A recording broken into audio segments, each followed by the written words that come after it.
आपका मेज़बान अब्दुल हनान बागी। नाजरीन, TCD द कंट्रोवर्शियल डिबेट की आज पहली पॉडकास्ट के साथ मेरे साथ मौजूद हैं सर नबील कैनी। अस्सलाम वालेकुम सर। वालेकुम अस्सलाम। ठीक ठाक बेटे।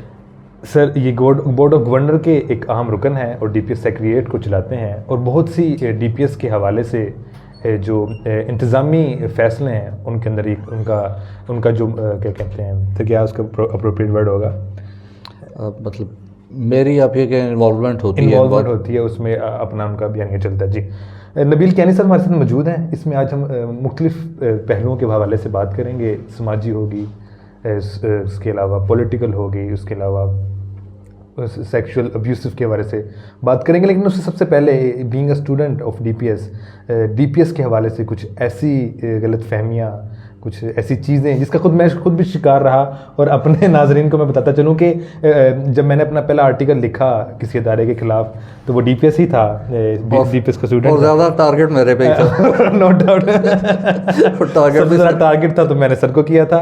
उसमें कुछ चीज़ें थी जो कि मेरे अभी भी सवालात हैं, वो मैं ज़रूर करूँगा। और बाकी सर कंटिन्यू करते हैं। हाँ जी, श्योर। सर, DPS के हवाले से APS से आप आए और APS से आपने DPS में आया, तो ये सफ़र कैसे शुरू है?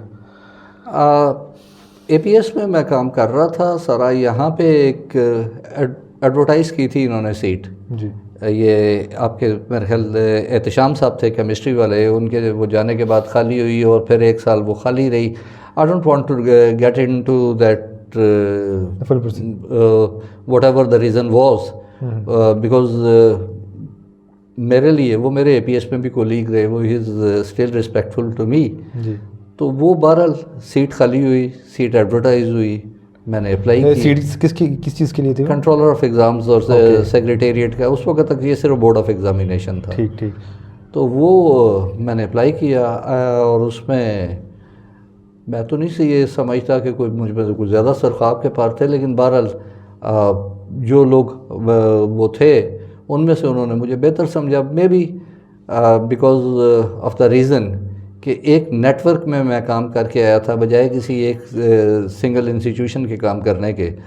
तो वो उस वजह से उन्होंने मुझे preference the and I got appointed here. उसके बाद एग्जामिनेशन सेंटर से आपने शुरू किया, एग्जामिनेशन सेंटर भी बने, इससे पहले कुछ सिस्टम था? ये DPS का था हमारा, मतलब बोर्ड ऑफ एग्जामिनेशन। ठीक।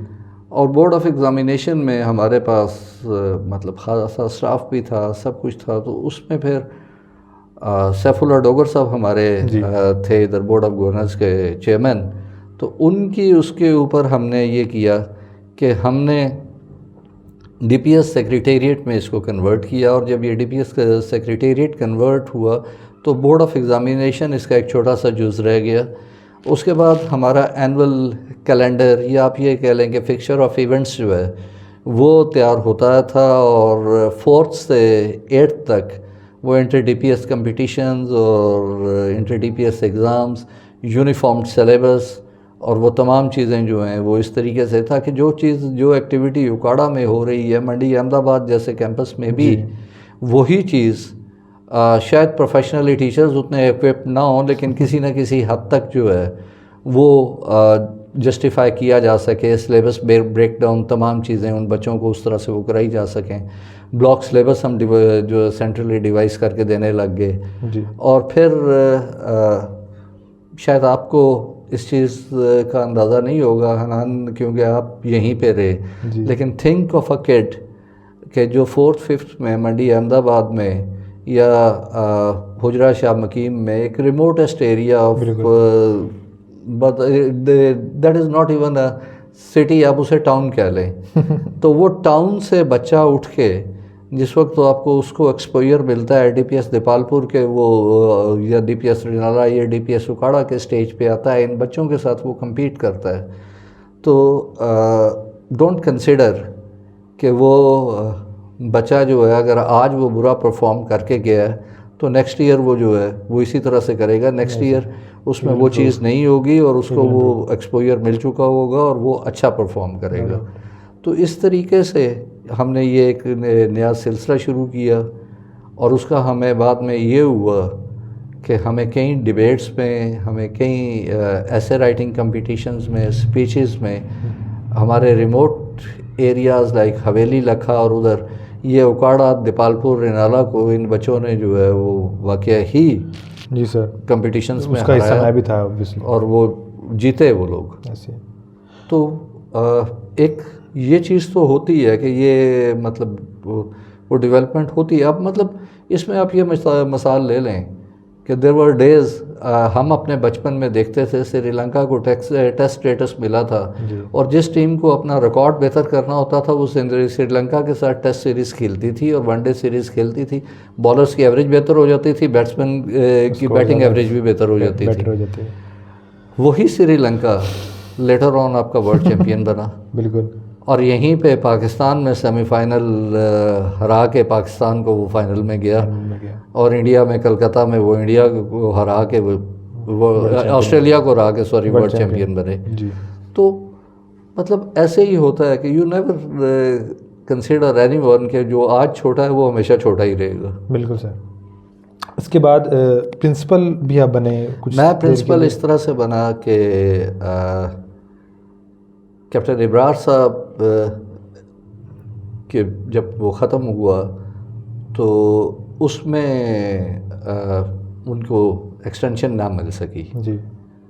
उसकी वजूहात अगर बताना चाहें शेयर करें? हाँ मैं वाई नॉट, क्योंकि स्टूडेंट्स की तरफ से डिमांड थी कि उनको रहना चाहिए था। हाँ वो स्टूडेंट्स की तरफ से डिमांड ज़रूर थी, उनको वो रहना चाहिए था। उसकी 2-4 वजूहात ये थी कि एक तो ये कि जो 1 साल पहले एक्सटेंशन उनको दी गई थी जी। उसके बोर्ड ऑफ गवर्नर्स के जो मिनट्स निकले थे उसमें ये लिखा गया था कि ये 1 साल के लिए इनको एक्सटेंशन दी जा रही है और this next year through advertisements इनको हम जो है वो अखबारों में एडवर्टाइज़ करके और एक ओपन कंपटीशन के तहत जो है वो प्रिंसिपल हायर करेंगे। इब्रार साहब के मतलब इश्यूज़ काफ़ी सारे थे। पेरेंट्स की तरफ से कंप्लेंट्स थी। पेरेंट्स की कंप्लेंट्स जो ज़्यादातर हमें वसूल होती थी वो ये थी कि वो अभी तक उनका वो जो आर्म फोर्सेस वाला वो था एटीट्यूड था वो ख़त्म नहीं हुआ था। No doubt. और डिसिप्लिनरी लिहाज से तो वो बहुत बेहतर थे, बहुत बेटर लेकिन पब्लिक डीलिंग उनकी नहीं अच्छी थी। स्टडीज़ वाइज भी डीपीएस थोड़ा सा नीचे आया था, ये मेरा मानना है। क्योंकि आई वाज इन 7, मुझे याद है कि उनकी मैं तो वहाँ पे सपोर्ट करूँगा।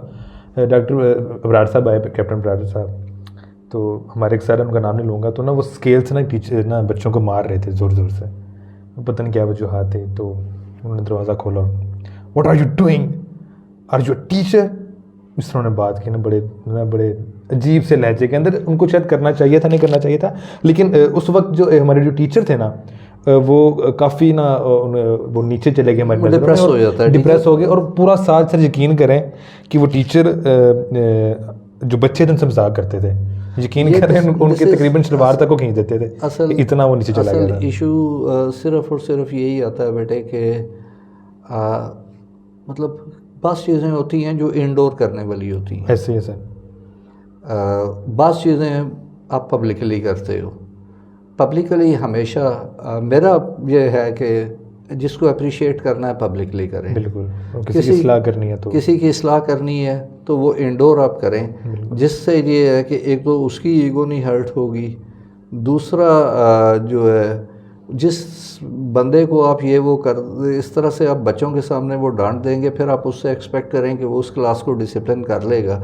वो उस क्लास को क्या वो उस पूरे सेशन को ही नहीं कर पाएगा वो, क्योंकि वर्ड ऑफ माउथ ट्रैवल करता है आगे। ऐसी है सर।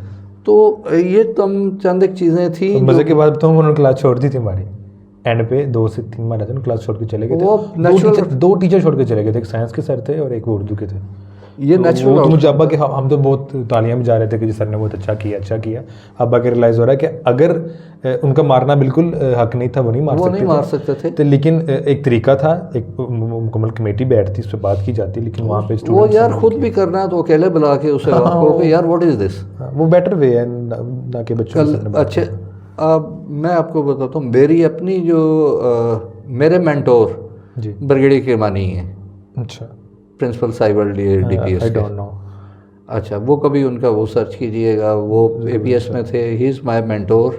और उनका यही होता था कि वो किसी को भी जिस वक्त मतलब को डांटना होता था या कुछ करना होता था तो वो अकेले अपने ऑफिस में ले जाते थे।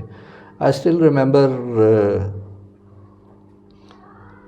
मैं APS में था तो मेरी 4th डॉटर जिस वक्त थी and my wife had the labour pains, तो मैं उनको वो CMH लेके जाना था तो मेरे पास उस वक्त गाड़ी नहीं थी। मैंने मेजर ज़ेब थे हमारे, उनसे गाड़ी मांगी और बाकी तीनों बड़ियों बच्चियों को मैं वो फनरगन एक दवाई होती थी, बच्चे सो जाते थे, वो पिला के तो वो घर छोड़ गए तो मैं उसको ले गया।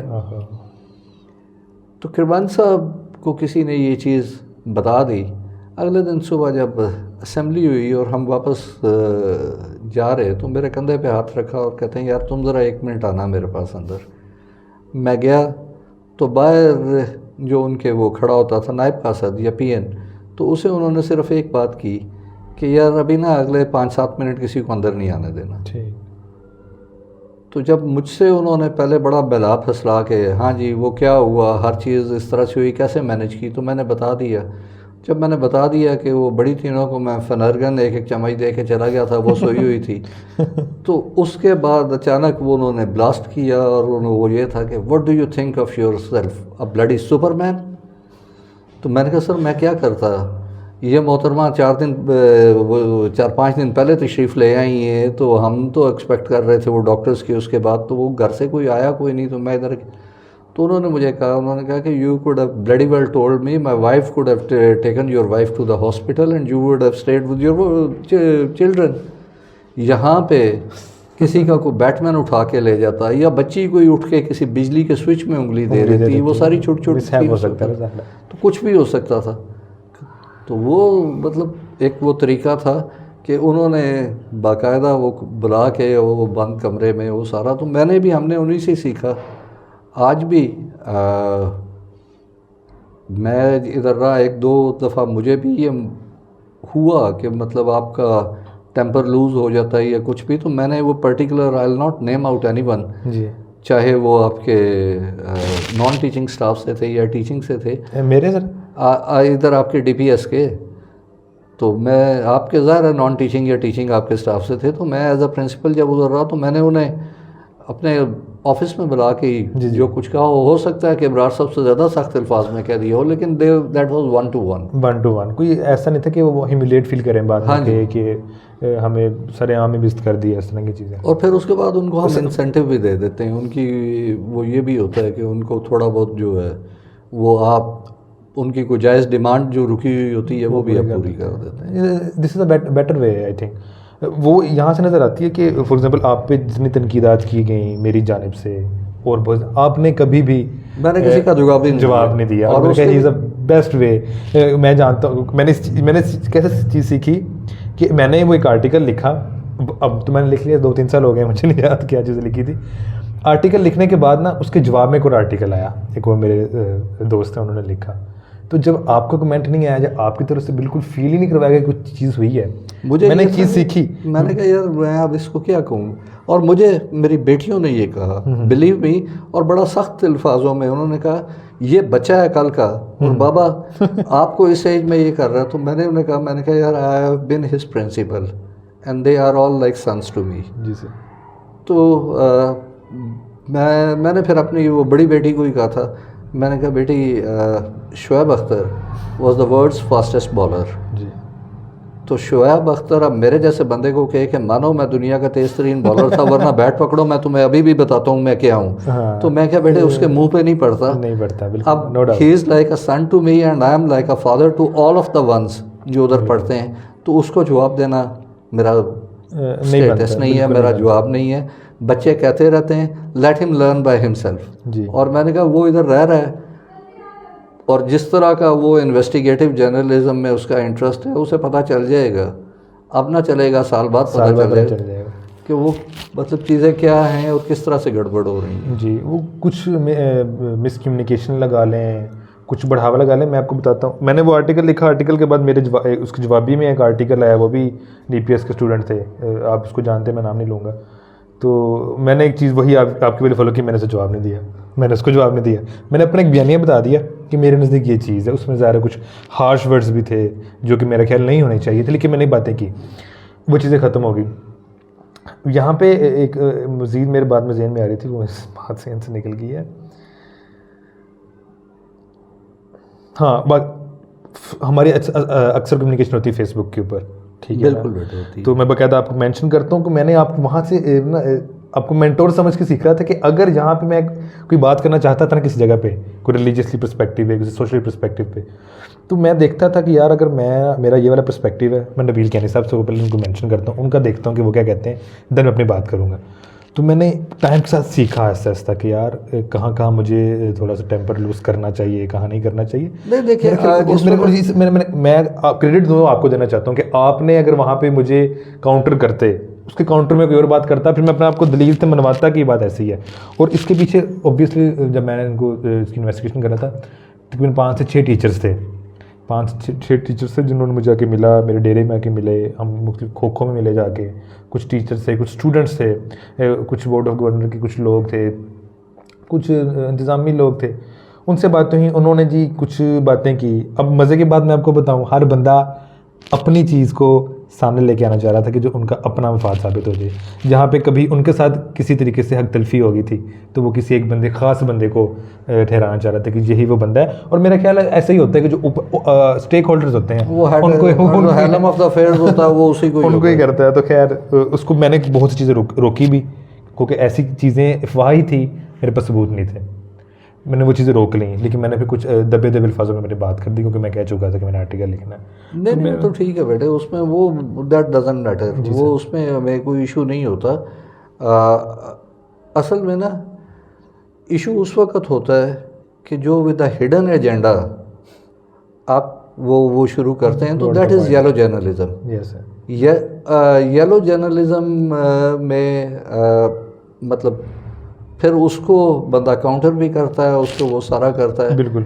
जो इस तरह की जैसे आपका था, वो सारा था being a human being, misjudgements होती हैं, मिस कैलकुलेशंस होती हैं, उससे कोई इशू नहीं बनता। That is not that greater an issue कि जी वो हो गया। और फिर अल्लाह माफ़ करे, हम भी मतलब गलतियों के पुतले हैं, हम कौन सा कोई इतना वो सारे हैं कि जी हम पे किसी ने कोई तनकीद कर दी। बिल्कुल all right, everybody has the right, हर बंदे को राइट है। और मैं तो मतलब उनमें से हूँ जो अपने बच्चों को भी वो फुल राइट देता है कि जी आप जैसे आपका जी चाहता है वो आप वो करें। और बहुत ही मतलब मेरे से इतना फ्रेंडली एटमॉस्फेयर होता है मेरी बच्चियों का कि शायद ही किसी बाप के साथ बेटियों को इस तरह से नहीं होता। जो हमारे नॉर्म्स हैं, सोशल नॉर्म्स हैं, उसमें से चीज़ें नहीं होती। सर जो बेसिक मसला है ना डीपीएस का, उसमें वो टीचर्स कम्युनिकेट नहीं कर पाते ना बच्चों के साथ। बच्चे भी कश्मकश में हैं कि हमें एकेडमी जाना चाहिए, हमें डीपीएस आना चाहिए। फिर कोई साहब उठते हैं, वो कहते हैं जी अकेडमीज़, तो बेसिकली जो आर्टिकल था वो अकेडमीज़ के हवाले से डिस्कस किया था कि अकेडमीज़ तो कुछ भी नहीं है, जो चीज़ें हम ही हैं, अकेडमीज़ नहीं जाना चाहिए। तो ये क्या कर रहे हैं कि आपको खुद करना पड़ रहा है, बच्चों को रोकना पड़ रहा है कि अगर आप अकेडमीज़ जाएंगे, आप भी टेस्ट देंगे तो डीपीएस में इस तरह हो जाएगा, इस तरह हो जाएगा, छुट्टी। वो मैं आपको बताता हूँ, वो चीज़ें हम समझ में उसमें एक चीज़ ये है बेटे कि 2 चीज़ें हैं। एक तो ये है कि अगर आपको इशू ये है कि डिलीवर नहीं बेहतर हुआ, बिल्कुल, तो फिर you should muster up the courage कि जाएं और आप उन टीचर से बात करें कि सर ये इस चीज़ पे इस तरह से वो हमें ये चीज़ जो है वो क्लियर नहीं हुई, तो आप इसको जो है वो मतलब दोबारा करवाएं या इस तरह से वो करें। अच्छा, दूसरी चीज़ ये है कि एक साइकोलॉजिकल सेटिस्फेक्शन के लिए एकेडमीज़ को ज्वाइन करना कि जी सारी दुनिया जा रही है तो हम भी जा रहे हैं, मतलब या तो आप वो टीचर को कहें, टीचर को आप कहें कि सर आप इस टॉपिक को दोबारा करवा दें, मुझे ये चीज़ क्लियर नहीं हुई, वो और इस तरह से ये नहीं हुआ। ऑफ कोर्स कि उसमें सबसे पहले तो आपको ये होना चाहिए कि आप ख़ुद कितना कमिटेड हैं जी। उसमें, मतलब ये तो नहीं कि जब टीचर करवा रहा है तो आप प्री ऑक्यूपाइड माइंड के साथ बैठे हुए हैं और आप जहन में जो है वो सोच रहे हैं अच्छा मैंने टीचर आएंगे और क्लास इस तरह से जाना है और हमारा सारा आ जाएगा ज़हन और वो सारा, और वो उस तरह से तो नहीं होगा। वो कौन करेगा? मेरी बात सुने, क्वेश्चन तो कोई करता नहीं क्लास में। सर मैं एफएससी में करके निकला हूँ, पूरी क्लास में से कोई बच्चा हैंड रेज का क्वेश्चन करेगा नहीं पूरी ड्यूरिंग लेक्चर। 40 मिनट का लेक्चर हो जाएगा, कोई बच्चा क्वेश्चन नहीं करेगा, तो आप ये क्या समझते हैं कि वो बच्चा जाके इतनी हिम्मत कर लेगा जाके कुछ टीचर को कह के आपने सर यहाँ से अच्छा नहीं पढ़ाया? ये बच्चा ये तो वो बच्चे का यहाँ पे फॉल्ट है। ये वो बच्चा जो है ना, वो अपने ही is being unfair to himself. जी बिल्कुल ऐसे। तो वो मतलब जिस वक्त आप खुद ही अपने साथ सिंसियर नहीं हैं, तो आप किसी को कैसे कह सकते हैं कि वो आपके पास आए? फर्स्ट ऑफ ऑल मैंने पहले कहा ना कि मास्टर ऑफ द करेज, जी, कि उसको वो जाके करें जहाँ पे आपको कोई क्वेश्चन बनता है वो। हाँ, on the part of the teachers I would definitely say कि teachers should take it with a open mind and with a bigger heart, और वो उनको रुकना चाहिए उस बच्चे के लिए, उसको साथ लेके चलना चाहिए। क्लास का जो वीकेस्ट बच्चा है वो हमेशा टारगेट होना चाहिए टीचर का कि मुझे इसको भी साथ लेके जाना है। अनफॉर्चुनेटली वो 2 से 3 बच्चे चल रहे होते हैं क्लास के अंदर, अनफॉर्चुनेटली हमारा फोकस होता है जो बेस्ट लॉट है उसके ऊपर और जो बाकी के हैं उनको चाहे वो एकेडमीज़ हैं चाहे वो अदारे हैं, उन पे ये होता है कि जी आप इनको जो है वो दे दें, स्पेशल ट्रीटमेंट देते हैं ना, स्पेशल ट्रीटमेंट देते हैं। ओल्ड पेपर सॉल्व करवा दिए, ये करवा दिए, वो करवा दिए, वो गया। और बाज़ों का ये होता है बच्चा आपका A+ ग्रेड लेके जाता है FSC में, और जिस वक्त वो उधर MD कैट में या E कैट में जाता है तो वो बुरी तरह से जो है नीचे गिरता है, इसलिए कि उसका कॉन्सेप्ट कोई नहीं। चल सर ये भी ठीक है, आपने हमारे बोर्ड टॉपर्स हैं, आए दिन देखते हैं कि बोर्ड टॉपर्स हमारे आ गए, वो बोर्ड टॉपर्स जा कहाँ रहे हैं? कोई प्रोडक्टिविटी नहीं आ रही, कोई प्रोडक्टिविटी जा कहाँ रहे हैं? वो मैंने क्वेश्चन किसी से किया जी बोर्ड टॉपर्स कहाँ जा रहे हैं, उसने कहा जी बोर्ड टॉपर्स कहीं नहीं जा रहे, वो बोर्ड टॉप करते हैं फिर अकेडमीज बना लेते हैं और फिर कहते हैं चले आए हम आपके बच्चों को बोर्ड टॉप करवाते हैं। ये सिलसिला चल रहा है, कोई रिसर्च पेपर नहीं आ रहा, कोई जर्नल्स नहीं आ रहे, कोई पब्लिश नहीं हो रही बुक, कुछ भी नहीं निकल रहा, कोई अच्छी चले बैठ के डिस्कशन ही कर लें, कुछ प्रोडक्टिविटी नहीं आ रही, सिर्फ बोर्ड टॉपर्स आई जा रहे हैं और बिजनेस चला हुआ है, बिजनेस चला। बस चीज़ें अनफॉर्चुनेट होती हैं। जिस वक्त मैंने आपसे पहले कहा कि हमने सेक्रेटेरिएट बनाया था, उस वक्त हमने एक चीज़ और भी जो है वो डिसाइड की थी कि हम DPS में एवरी सैटरडे लास्ट 2 लेसन्स जो है आपके हम वो फ्री करेंगे, और उसमें हम क्लब एक्टिविटीज़ और वो सारा करेंगे। ऑन पेपर्स वो अब भी है, ऑन पेपर्स वो अब भी है।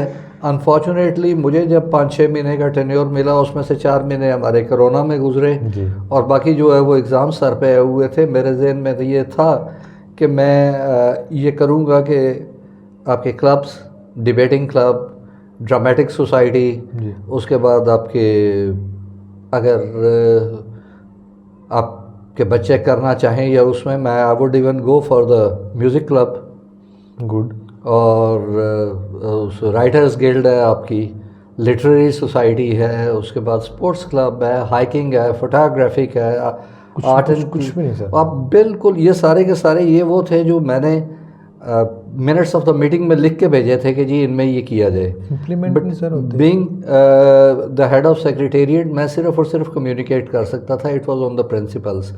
अब हमारे यहाँ पे रैट रेस लगी हुई है मार्क्स की और उसकी बच्चे की ओवरऑल ग्रूमिंग की, वो हम नहीं करते। और अनफॉर्चुनेटली सर ब्लेम नहीं करना चाहिए, कहीं भी नहीं कर रहे और अनफॉर्चुनेटली हमारे पेरेंट्स भी उस पर तवज्जो नहीं करते।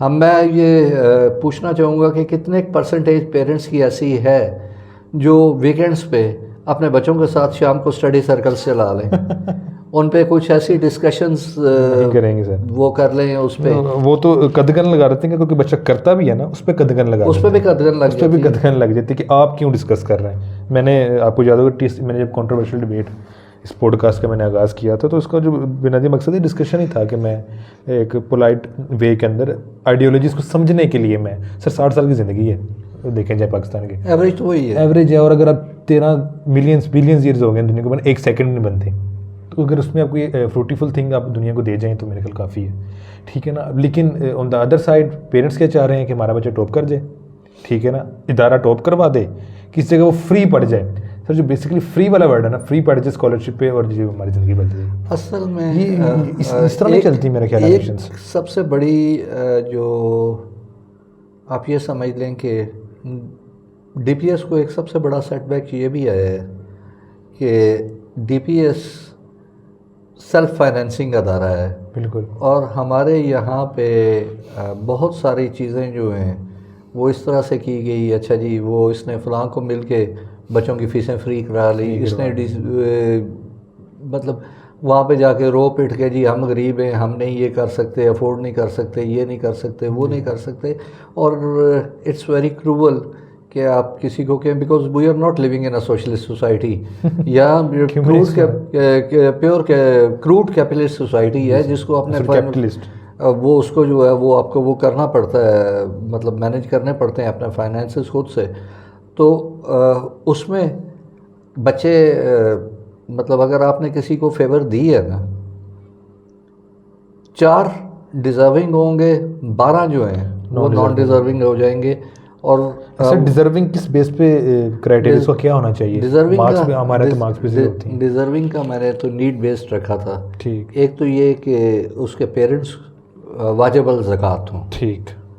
दूसरा ये कि वो अगर उसको ज़कात के उस पे लिए जा रहा है तो वो he should not take it for granted, वो कुछ परफॉर्मेंस भी दे बच्चा। ठीक। मतलब वरना उसे ये हो कि ये वो फैसिलिटी लूज़ कर देगा। ठीक। वो हो गया।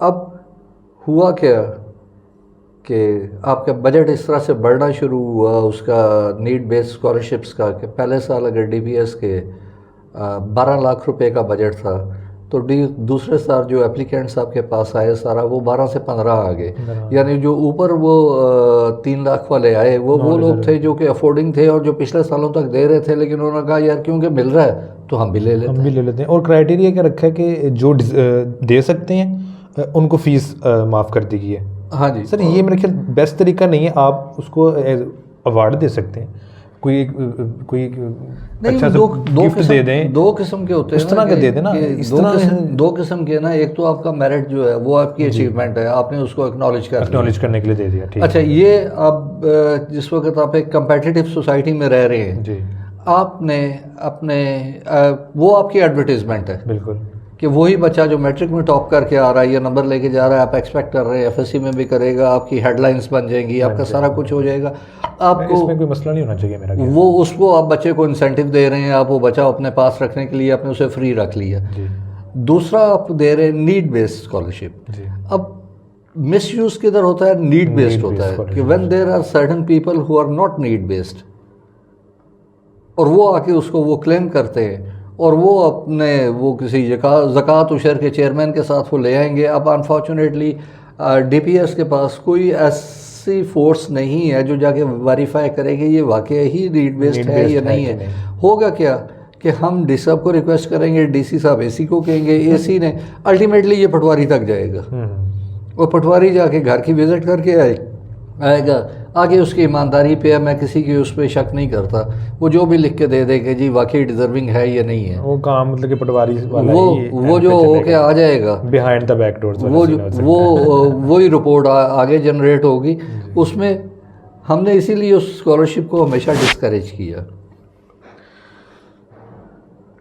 सर उसके अलावा मैं एज अ प्रिंसिपल कहता होता था कि ये जो नीड बेस्ड स्कॉलरशिप वाले बच्चे हैं, हमें बजाय इसके कि इनको डीपीएस में हम अकोमोडेट करते हैं, गवर्नमेंट स्कूल्स के ऊपर स्ट्रेस देना चाहिए, उधर डिलीवरी बेहतर करें, ये बच्चे उधर जाएं जहाँ पे हुकूमत मतलब किताबें भी दे रही है, यूनिफॉर्म्स भी दे रही है, वहाँ पे अगर टीचिंग बेहतर डिलीवर होती है तो हमें ultimately being associated with DPS, मुझे ये तो ज़रूर है, मेरी ख्वाहिश है कि DPS should make the headline जी, लेकिन ये बीइंग अ पाकिस्तानी एक अच्छा प्रोफेशनल, चाहे वो गवर्नमेंट स्कूल से आए या डीपीएस से आए, it's all the same to me. Sir being a Pakistani तो बात ठीक है, लेकिन एक इदारे की हैसियत से तो वो देखेंगे ना, वो बिजनेस रन कर रहे हैं, उसने लोगों को पे भी करना है, तो यहाँ पे फिर चीज़ें मैंने बात इसीलिए की ना कि वो जो नीड बेस्ड हैं they should go to government schools, और बजाय इसके कि हम नीड बेस्ड को डीपीएस में रखें और उनकी वजह से जिसको आपने क्योंकि वो फीसें नहीं आपको दे रहे, फीसें कोई और से आ नहीं रही, वो माफ़ हुई हैं और वो आपकी उतनी ही इनकम कम हो रही है। और अब सूरत हाल ये है कि डीबीएस फाइनेंशियल क्राइसिस का शिकार अभी भी। है। 2 साल से स्केल भी रिवाइंड किए गए हैं, कटौतियाँ भी हो रही हैं टीचर्स 2 साल से इंक्रीमेंट्स 2 साल के लिए इनकी बैन हुई हुई है। जी। सेक्रेटेरिएट को जो शेयर देते थे उसका 20% लेस वो कट किया हुआ है, जिसके साथ कोविड के पैसे नहीं मिले। हाँ, जिसकी वजह से सेक्रेटेरिएट की भी इंक्रीमेंट्स जो हैं वो नहीं लगी। मसाइल टीपीएस इस वाले मैनेजमेंटल भी इश्यूज हैं वहाँ पे, फाइनेंशियल इश्यूज हैं, वो बड़ा बहुत हमेशा ये डिबेट खत्म नहीं होगी वो debate. And being one of the stakeholders I don't want to discuss the management. ठीक, मैं मेरा ख्याल है ये वो आप मेरी मजबूरी समझोगे because no problem, not a single issue, क्योंकि वो कहेंगे क्योंकि he is a stakeholder तो ये इस तरह से वो कर रहा है, तो I don't want to discuss those things. Sir उसके अलावा लास्ट थिंग ऑन डीपीएस, आपकी जो बात कि सिर्फ एक स्पेसिफिक स्टूडेंट्स की तरफ हमारा अटेंशन होती है, आप समझते हैं कि स्पेसिफिक सेक्शन बनाना, जो बच्चे जिनके मार्क्स ज़्यादा हैं, स्पेसिफिक रेशो के लिहाज से इनके ज़्यादा मार्क्स हैं, सिर्फ वो बनाना ठीक है? कमर्शियल है, आप इसको ठीक समझते हैं? आप नहीं, as an educationist I would never support it. आपने क्या इसको डिसएग्री किया था जब ये कहा कि मैं इसकी बहुत अंगेस्ट हूँ? मेरा तकरीबन बन भी रहा था, मैंने मैं अब आपको एक बात बताऊँ, शायद आपको आइडिया हो कि एक वक्त आया था ये ख़त्म हो गया था, दरम्यान में ये ड्रॉप भी रहा 3-4 साल। मेरे स्पैन में तो था, आपके स्पैन में दोबारा वो बन गया था। ये उस वक्त ख़त्म हुआ था जब ये मैंने ही इस पर वो बोर्ड ऑफ गवर्नर्स में मुखालफत की थी, सारा कुछ किया था। मैंने कहा हम एक जैसा सब जगह डिलीवर क्यों नहीं करते, और अगर आपको स्पेसिफिक सेक्शन बनाना है तो that specific section shall not be the one कि जो आपके वो बेस्ट स्टूडेंट्स हैं, वो आपके वर्स्ट स्टूडेंट्स का होना चाहिए, जिसे हमने ICU का नाम दिया था। जी, वो बना था, वो ज़रूर बना था। वहाँ पे हुआ क्या, जो वहाँ पे जो थोड़े से वहाँ पे इस तरह किया गया था, जो बेस्ट जो टीचर्स थे ना, जिनको समझा जाता है बेस्ट टीचिंग फैकल्टी है, उनकी कार ले लिए।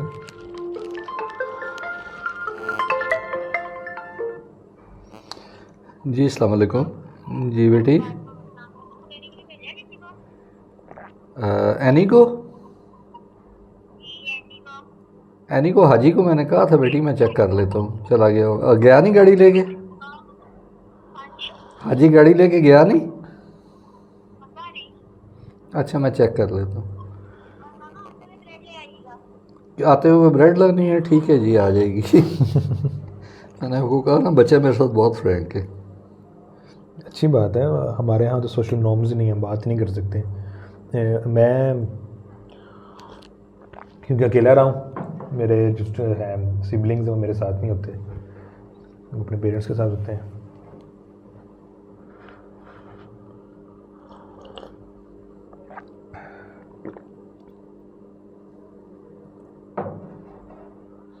हाँ जी, किधर हैं हाजी शाहिद?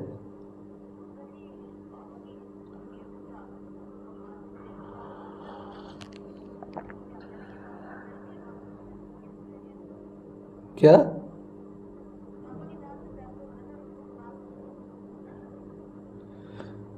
अच्छा, तो आपने बताना था ना बेटा, उसने बताया ही नहीं। मैंने उसको ज़िम्मे लगाया था, वो बेटी को लेना था उधर से।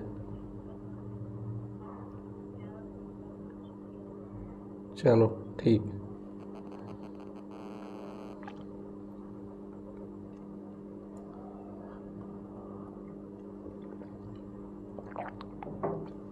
जी बेटे, ज़रा इसको क्विकली वाइंड अप कर लो, मुझे 6 बजे बेटी को लेना है पंजाब कॉलेज से। 6 बजे पंजाब कॉलेज से बेटी टाइम सर बताइएगा। टाइम मेरे पास है इस वक्त 48। ओके, 12 मिनट है हमारे पास। ठीक है, फिर टाइम तो चलिए शॉर्ट हो गया हमारे पास। चलें ठीक है, 2 से 3 टॉपिक हम डिस्कस करेंगे, उसके बाद हम चलते हैं। जी जी। स्पेसिफिक सर जो हमने बनाने थे, सेक्शन बनाने थे, उसके बाद से आपका अपोज आया, ICU भी बने। उसमें से जो कुछ टीचर्स जो अच्छे थे वो डाल दिए गए ICU में, कुछ वो डाल दिए गए जो समझा जाता है कि बेस्ट फैकल्टी नहीं है अकॉर्डिंग टू स्टूडेंट्स, वो डाल दिया गया। लेकिन जो उनके बेस्ट जो टॉपर्स हैं उनके लिए एक ख़ास एक सेट ऑफ टीचर्स रखा गया कि यही जाके डिलीवर करेंगे। और बाकायदा इस तरह सर क्या हो रहा था कि जो टीचर्स हैं ना उनमें भी लैग पुशिंग हो रही थी कि ये वाले सर जी इस फलां सेक्शन को पढ़ाते हैं तो बहुत आला दर्जे के हैं, अगर इनको वाइट मिली है तो उसकी एक और चीज़ थी ना, एक चीज़ ये भी थी कि सुपर सेक्शन को जो टीचर्स मिल जाते थे जिस वक्त सुपर सेक्शन का रिज़ल्ट अच्छा आता था तो उनको ये आगे इंसेंटिव्स देते थे। ठीक, कोई एक जो है मेरा ख्याल है वो एडिशनल बेसिक सैलरी मिल जाना ये इस तरह का। तो that was the root cause कि वो ज़्यादा ये भी आता था कि ये उनको क्यों मिली है हमें क्यों नहीं, और हमें भी ये मिलनी चाहिए। वो ज़्यादा वो टग ऑफ वॉर टीचर्स में इसलिए भी शुरू हो जाती थी। तो वो मैं तो उसके प्रिंसिपल ही पहले भी अगेंस्ट था, अब भी हूँ। I don't believe in that. आप बच्चे बांट के रखें तमाम सेक्शंस में। यही होना चाहिए। और अकेडमीज में देखें किसी भी आला दर्जे के कॉलेज में चले जाएँ ऐसे होता है। सर एक और बड़ा मसला बना रहा वहाँ पे, बॉयज़ साइड के अंदर फीमेल टीचर्स को हमने भर्ती अच्छा, उसमें फ़ीमेल टीचर्स का भर्ती होना इशू होना नहीं चाहिए, नहीं होना चाहिए। और वो इतना सर मसला बना था क्योंकि मेरे ऊपर भी बहुत सारे, क्योंकि ये एक चीज़ जो है वो जेंडर स्पेसिफिक टीचिंग या जेंडर स्पेसिफिक स्टूडेंट्स नहीं होने चाहिए। और मैं तो इस चीज़ को सपोर्ट करता हूँ कि मेल्स को फीमेल्स और फीमेल्स को मेल्स अगर पढ़ा रहे हैं तो वो उनको एज अ प्रोफेशनल टीचर आपने देखना है, ना कि ये कि उनका जेंडर क्या। और सर कम्युनिकेशन ऑपोजिट जेंडर के लिए एक रिस्पेक्ट बनती है, एक खास जो मेंटालिटी बिल्कुल बनती है, सोशल नॉर्म्स बने होते हैं वो सर आपकी सोसाइटी का बेड़ा गर्क ही इसी चीज़ ने किया सर उस हुआ होगा कि उन दो टीचर्स को कर लिया गया, बॉयज़ के लिए एडवर्टाइजमेंट थी, उन्होंने बॉयज़ के लिए भर्ती गई, देन उनको इस तरह कर दिया और वहाँ पे इतना मसला उसका बना रहा कि वो टीचर्स थी धक्के खाती नहीं। और सिलेक्शन बोर्ड मेंबर जिसमें वो टीचर सेलेक्ट हुई थी, केमिस्ट्री की थी गालिबन, केमिस्ट्री की थी, दोनों केमिस्ट्री, और वो दे वर द बेस्ट वंस जो इंटरव्यूज़ हमने किए थे। बिल्कुल। तो मैंने ही ये लिया था कि हमें इस चीज़ से कोई लेना देना नहीं कि इनका जेंडर क्या है, हमने तो ये देखना है कि ये टीचिंग कैसी कर रहे हैं। और मैं तो पढ़ा हूँ सर, और मेरे बड़े अच्छे मार्क्स आए हैं केमिस्ट्री के, तो he is one of the best teacher में शी इज़ जिनसे मैं पढ़ा हूँ। बाद में जी उन्हें एक को पहले उधर भेज दिया गया क्योंकि वो दो टीचर्स थी, पहले एक को भेजा गया, एक वहाँ पे अकेली थी, वो कह रही थी मैं अकेली हो गई हूँ, मेरे साथ कोई नहीं है, फिर इसको भी भेजें। फिर एक डीसी ऑफिस में गई, उसने पता नहीं क्या क्या दरखास्तें की, क्या क्या मसाइल बने। फिर वहाँ पे जी हमारे सेक्शन हेड साहब थे, रिस्पेक्टेड सेक्शन हेड साहब, उन्होंने कहा जी कि यहाँ पे जी बच्चे की ना जो अटेंशन है वो डाइवर्ट हो रही है, उनका ये भी बयानिया है उनका, तो ऐसा नहीं होना चाहिए। तो इस तरह की चीज़ें सर हमारे जिस सेंचुरी में हम मौजूद हैं इस तरह की चीज़ें अब हो रही हैं, तो आगे क्या होगा आप क्या देखते हैं? ये सेक्सुअल अब्यूज़ नहीं हो गया आगे जाके? ये बेटे हमने असल में सेक्स एजुकेशन को और इसको जो है एक मतलब क्राइम क्या आपने सिन बना दी है। Actually sex education is not कि आप सेक्सुअली परवर्ट कर रहे हो बच्चों को, तो उसको ये समझा जाता है कि आप सेक्सुअली परवर्ट कर रहे हो। परवर्शन इज़ समथिंग एल्स। मैं परवर्शन के अगेंस्ट हूँ, मैं चाहता हूँ कि परवर्शन रोकने के लिए सख्त से सख्त सज़ाएँ होनी चाहिए। बिकॉज टू मी उसकी साइकोलॉजिकल ट्रीटमेंट भी होनी चाहिए और वो सारा भी, because that is a disease. बिल्कुल। बाकी सेक्स एजुकेशन जो है वो अगर आप नहीं रखोगे और इसको आप ओपन नहीं मतलब इसको बहुत ज़्यादा छुपा के रखोगे। आज आप ये देखें कि आप यूरोप में चले जाएं, बीचेस पे अगर आपका चक्कर लगे तो जो बंदे ज़्यादा आंखें फाड़ फाड़ के इधर देख रहे होंगे उनमें से ज़्यादातर आपको पाकिस्तानी नज़र आएंगे, देखते हैं, और वो बिल्कुल सोशल कल्चर, और वो उसको नॉर्मल ले रहे होंगे। अब लाहौर में चलें जैसे लाहौर में भी अगर अच्छी जगह पे जाएंगे वहाँ पे लोग नहीं, वहाँ पे इसको नोटिस ही नहीं करते। यहाँ पे चले जाएं और यहाँ पे ऐसे ऐसे करिंदे निकलते हैं। मैं आपको यहाँ पे बताता हूँ, मैंने खुद देखा है वो बच्चियाँ कोई मजबूरन पता नहीं किस मजबूरी के तहत अगर कोई बाइक पे निकल आए, चलो आप साइकिल और गाड़ी की हद तक तो टॉलरेट कर रहे हैं, कोई बाइक पे निकल आए तो सारा इलाका मुड़ मुड़ के पीछे देख रहा होता है कि ये मोटरसाइकिल चला रही है। गजब खुदा का यार, केड़ी क़यामत आ गई, ये मोटरसाइकिल ही चला रही है, मोटरसाइकिल ही चला रही है। वो आपकी जो क्या कहते हैं पार्टी जिसको आप सपोर्ट करते हैं सर, ये मेरा एक बेसिक क्वेश्चन है, मैं बाद में करूँगा। क्वेश्चन में जाते हैं तो रिवाइंड करते हैं कि बेनज़ीर भुट्टो साहब जब आई थी यहाँ पे एज अ प्राइम मिनिस्टर, तब ये बातें की गई थी उलमा की जानब से की गई हाँ जी। और आज मरीम नवाज के साथ तस्वीरें बनाई जाती हैं, तब कोई मसला नहीं हो रहा। वही वो हो रहा, और इसका मतलब ये है कि आज आप आज भी 88 में खड़े हैं। सर मैं कहता हूँ कि 88-90 वाला फिर भी टॉलरेंट था, ये ज़्यादा उससे हाँ, ये उससे ज़्यादा उससे ज़्यादा इनटॉलरेंट सोसाइटी होगी। 88 में मुझे याद है कि शाही मस्जिद के खतीब जो थे उन्होंने फतवा दिया था कि पीपीपी के सारे वोटर जहनमी हैं। और उसके ऊपर वो आजकल इमरान खान साहब की बातें होती हैं इस तरह की। अच्छा, जिहाद है ये। उसके बाद हमने मतलब उस पर ये एज अ कॉलेज स्टूडेंट हमने उसकी खासी किट भी लगाई थी यूनिवर्सिटी में कि जन्नत की टिकटें जो हैं वो बादशाही मस्जिद में बिक रही हैं और वगैरह सारा। लेकिन किसी ने उसको मतलब सीरियस लिया नहीं था। आई वाज द वन जिसने वो मौलाना आज़ाद साहब की बात इधर से सुनी इधर से निकाल दी थी। And I was among the ones कि जिन्होंने रिसीव किया था बीबी को जब ये जलावतनी के बाद पाकिस्तान आई थी। अच्छा, तो सर यहाँ पे एक और भी क्वेश्चन आपको बाज़ का कमेंट सेक्शन देखने को मिलता है कि आप पीपल्स पार्टी को सपोर्ट करते हैं, उसकी वजह क्या है बेसिकली? वजह क्योंकि बेसिकली मैं आपको उसकी वजह ये मैं बताता हूँ। बेसिकली मैंने एक उसकी की थी, पहले आपको बताया था कि लेफ़्ट असल में है क्या चीज़ जी। वो फेसबुक पे मैंने किसी की थी वो, लेकिन मैंने वो एक पूरे लेक्चर था मैंने वो शेयर किया था जी। अच्छा, उसके बाद I am basically a leftist. वो एक लंबी वो एक लंबी बहस है कि लेफ़्ट क्या है क्या नहीं है। अच्छा, सेकंड चीज़ ये कि लोग उसको मज़हब का दर्जा दें या जो मर्ज़ी करें, लेकिन सोशलिज़म मेरे नज़दीक एक इकनॉमिक सिस्टम है जी। और मैं बुनियादी तौर पे एक सोशलिस्ट ठीक। और इस वक्त पाकिस्तान में अगर कोई लेफ़्ट की पॉलिटिकल पार्टीज बची हैं, पीपल्स पार्टी ANP, उसके बाद आपका मजदूर किसान पार्टी है जी। ये 3-4 पार्टी हैं और ये पार्टी की हद तक है कि शख्सियत बेस्ड है। भुट्टो वाला नहीं, वो मैं अब आपको ये कहूँ कि बीइंग अ ह्यूमन बीइंग एक आपका लॉन्ग लास्टिंग इम्प्रेशन पड़ता है किसी पर्सनैलिटी का जी। वो है भुट्टो का है हम पे। और वो उसमें से शायद मैं अब ये ज़रूर हो गया है कि हम उतने इमोशनल नहीं रहे, लेकिन वो उसकी शख्सियत प्रस्ती की हद तक नहीं, बट शख्सियत की लाइकिंग की हद तक वो है। जहाँ तक बात है उसी वो उसमें रहने की, तो मैंने पिछले इलेक्शंस में अगेंस्ट PTI को हर तरह से सपोर्ट किया। आई मे बी रॉन्ग कि मैंने बाद में देखा कि जो मैं समझ रहा था ये वो चीज़ नहीं है।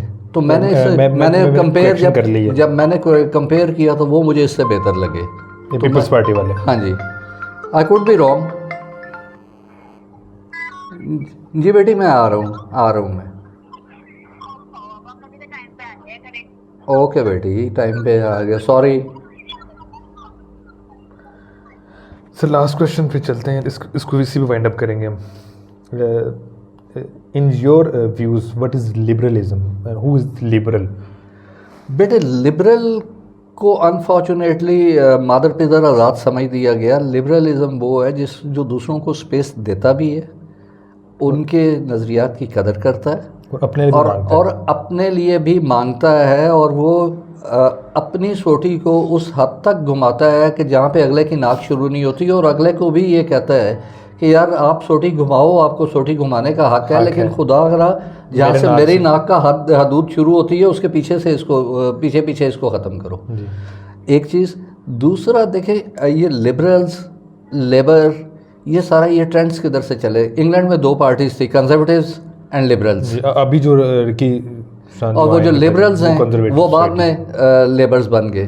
कंजर्वेटिव्स कौन थे? ये वो लोग थे जो कि बादशाह को और वो रवायत परस्त थे। जो रवायत से हट के लोग थे उनको लिबरल कहा गया कि ये इतने लिबरल हैं कि ये हर चीज़ जो है वो एक्सेप्ट कर सकते हैं, और ये मतलब they can live on the basis of facts with the facts and they can adjust themselves जी। तो वो उसको आप लिबरल कह सकते हैं इन अ वे। ठीक।